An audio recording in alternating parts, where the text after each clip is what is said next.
दोस्तों आज मैं उन सभी लोगों को सावधान कर देना चाहता हूं जो लोग ई श्रम पोर्टल पे बगैर गाइडलाइंस को देखे हुए लगातार रजिस्ट्रेशन करा रहे हैं और जो सीएससी वीएलई भाई हैं वो भी लगातार रजिस्ट्रेशन कर रहे हैं और ऐसे लोग जो इस चीज़ के लिए बिल्कुल भी पात्र नहीं हैं वो लगातार इसमें रजिस्ट्रेशन कर रहे हैं।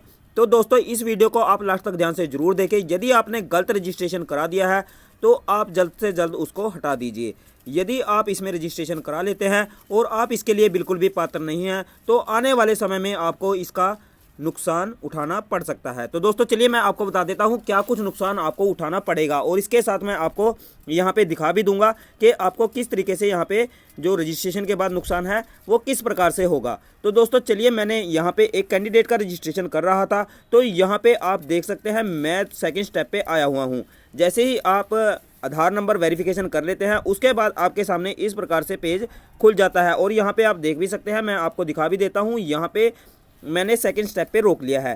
सेकंड स्टेप पे क्या कुछ है मैं आपको यहाँ पे बताऊंगा कि कैसे आपका जो रजिस्ट्रेशन है वो आपको नुकसान दे सकता है यदि आप इसके लिए पात्र नहीं हैं। तो दोस्तों यहाँ पे मैंने पर्सनल इन्फॉर्मेशन पे आके इसको रोक लिया है। यहाँ पे आप देखेंगे यहाँ पे होम स्टेट हमारे सामने लिखा हुआ है। दोस्तों पहले ही मैं आपको बता चुका हूँ यदि आप इसके लिए पात्र नहीं हैं तो आप इसमें बिल्कुल भी रजिस्ट्रेशन ना कराएं क्योंकि जो डाटा है वो ऑनलाइन गवर्नमेंट के पास पहले से हमारा है। यदि आप इसके लिए पात्र नहीं हैं या फिर आप जुड़े हुए जितने भी कार्य हैं देख सकते हैं मैंने वीडियो में एनसीओ कोड के बारे में आपको बताया हुआ है। यदि आप उन कार्य से जुड़े हुए नहीं हैं, यदि आप देखना चाहते हैं कि आप एनसीओ कोड कैसे देखेंगे तो आपको डिस्क्रिप्शन बॉक्स में वहाँ पे एक डाउनलोड लिस्ट मिल जाएगी। वहाँ से आप लिस्ट में अपनी कैटेगरी चेक कर सकते हैं, आप इसके लिए एलिजिबल यानी कि पात्र हैं या नहीं हैं, तो वहाँ से आप इसका रजिस्ट्रेशन कंप्लीट कर सकते हैं। यदि आपको वहाँ लिस्ट में आपका नाम नहीं मिलता है तो आप कॉमेंट बॉक्स में मुझे कॉमेंट कर सकते हैं और मुझसे पूछ सकते हैं कि आप इसके लिए पात्र हैं या नहीं हैं। तो यहाँ पे डैशबोर्ड पे भी लिखा हुआ है, डैशबोर्ड पे भी आप देख सकते हैं यदि आप किसी प्रकार का इनकम टैक्स पे करते हैं और आप आपका पीएफ कट होता है या आप ईएसआई के से हैं तो आप इसका रजिस्ट्रेशन नहीं करा सकते हैं। तो दोस्तों इन बातों का आप विशेष तौर पे ध्यान रखिए। यदि आप गवर्नमेंट जॉब पे हैं और आपका ईपीएफ कटता है और या फिर आप ईसीआई के सदस्य हैं तो आप इसमें बिल्कुल भी रजिस्ट्रेशन ना कराएँ। तो दोस्तों चलिए मैं आपको बता देता हूँ यहाँ पे आपको क्या कुछ नुकसान हो सकता है। तो दोस्तों यहाँ पे होम स्टेट आपको दिखाई दे रहा होगा, तो चलिए मैं यहाँ पे क्लिक कर देता हूँ। जैसे ही मैं यहाँ पे क्लिक करूँगा आपको यहाँ पे स्टेट्स दिखाई देती हैं। यहाँ पे स्टेट अलग अलग जितनी भी हमारी स्टेट है यहाँ पे टोटली आपको दिखाई देती है।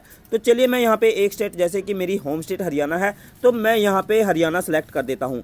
जैसे ही मैंने हरियाणा सेलेक्ट किया आप यहाँ पे देख सकते हैं, आपको दिख रहा होगा एक बॉक्स नीचे ओपन हो गया है। यहाँ पे स्टेट स्पेसिफिकेशन आईडी यानी कि यहाँ पे आपको स्टेट स्पेसिफिक आईडी डालनी होती है। तो स्पेसिफिक आईडी क्या है आप लोग अधिकतर नहीं जानते हैं कि स्पेसिफिक आईडी यहाँ पे क्या कुछ डालना है। दोस्तों मैं आपको बता देता हूँ स्पेसिफिक आईडी क्या है। यहाँ पे बहुत सी स्टेट ऐसी हैं जिन्होंने वहाँ की आईडी बनाई हुई है। जैसे कि हरियाणा में परिवार पहचान पत्र को लेकर के बहुत समय से कार्य चल रहा है और यहाँ पे एक अलग से आईडी जैसे कि राशन कार्ड हो गया, इसी प्रकार से यहाँ पे परिवार पहचान पत्र एक विशेष तौर पे आईडी बनाई जा रही है और जितनी भी सुविधाएं लोगों को मिल रही हैं वो एक परिवार पहचान पत्र के ऊपर ही मिल रही हैं। जितनी भी आपकी योजनाएं हैं वो उसके अंदर जुड़ जाती हैं। यदि आप किसी योजना में भाग लेते हैं तो वो वहाँ पे अपडेट हो जाती है और आपकी फैमिली आईडी में भी अपडेट हो जाती है, जिससे कि गवर्नमेंट को पता लग जाता है कि आप विभिन्न प्रकार की योजनाओं का लाभ ले रहे हैं। और यदि आप किसी एक्स्ट्रा यानी कि किसी अलग से योजना का लाभ ले रहे हैं जिसके आप पात्र नहीं हैं तो वो सरकार पकड़ लेती है। इसी प्रकार से यहाँ पे देखिए यहाँ पे स्पेसिफिक आईडी दी गई है। अगर आप यहाँ पे अपनी स्पेसिफिक आईडी यानी कि जैसे कि हरियाणा में परिवार पहचान पत्र लागू किया गया है, इसी प्रकार से अलग अलग स्टेट में भी विभिन्न प्रकार की योजनाओं के अंतर्गत सरकार को पता लग रहा है कि आप किस किस योजना का लाभ ले रहे हैं। तो अगर आप इसके पात्र नहीं हैं तो यहाँ पे आपको इस चीज़ का नुकसान उठाना पड़ सकता है। ज़्यादातर जो सक्षम मेरे भाई हैं जो सक्षम का लाभ ले रहे हैं यानी कि जो भत्ता ले रहे हैं अनएम्प्लॉयमेंट के थ्रू, तो उनको इस बात का नुकसान होने वाला है। जिन्होंने ई श्रम पोर्टल पे रजिस्ट्रेशन कराया है और वो अनएम्प्लॉयमेंट में रजिस्ट्रेशन उन्होंने कराया है, सक्षम में रजिस्ट्रेशन कराया है हरियाणा के अंदर, तो वहाँ पर उन्होंने अपनी जो फैमिली आई है वो अपडेट कराई हुई है।